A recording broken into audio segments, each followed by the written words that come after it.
In the quiet village of Dharmapura, nestled on the outskirts of an ancient forest, there was an old banyan tree known as Raksha Vriksha, or the guardian tree. For generations, villagers whispered that the tree was home to a malevolent spirit, a churel. The churel was said to be the vengeful ghost of a woman who had died unjustly, now cursed to haunt the living, particularly targeting men who strayed too close to the tree after sunset. Ravi, a young and confident man, had grown up hearing the tales but had never believed in them. He was a city boy, home to visit his aging parents. One evening, as he sat with his childhood friend Anjali by the small village pond, the topic of the cursed banyan tree came up. "Have you ever gone to see it?" Anjali asked with a hint of fear in her voice. Ravi scoffed. "These are just superstitions, Anjali. There's no such thing as ghosts." "But everyone says that the tree is dangerous after dark," she whispered, her eyes wide. "I'll prove it to you. I'll go there tonight," Ravi said, determined to dispel what he believed to be a ridiculous myth. That night, ignoring Anjali's pleas to reconsider, Ravi set out alone, a flashlight in hand.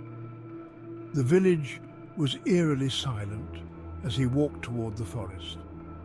As he approached the banyan tree, its gnarled roots twisted into the earth like serpents, and the branches hung low, forming a thick canopy that blocked out the moonlight.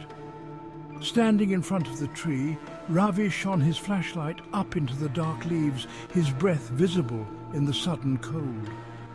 A strange wind rustled through the air, and for the first time, Ravi felt a prick of fear. But he wouldn't give in. "See? Nothing here but an old tree," he shouted into the night.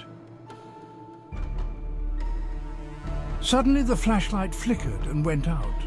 Ravi banged it against his hand, trying to get it to work, but the darkness seemed to grow thicker around him.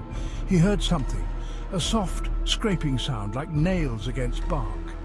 Turning slowly, his eyes fell upon a shadowy figure standing at the base of the banyan tree. A woman. She was draped in a tattered white sari, her face hidden beneath long, matted hair. Her feet, Ravi gasped. Her feet were turned backward, a sign of the churel. Frozen in terror, Ravi stumbled backward as the churel raised her head.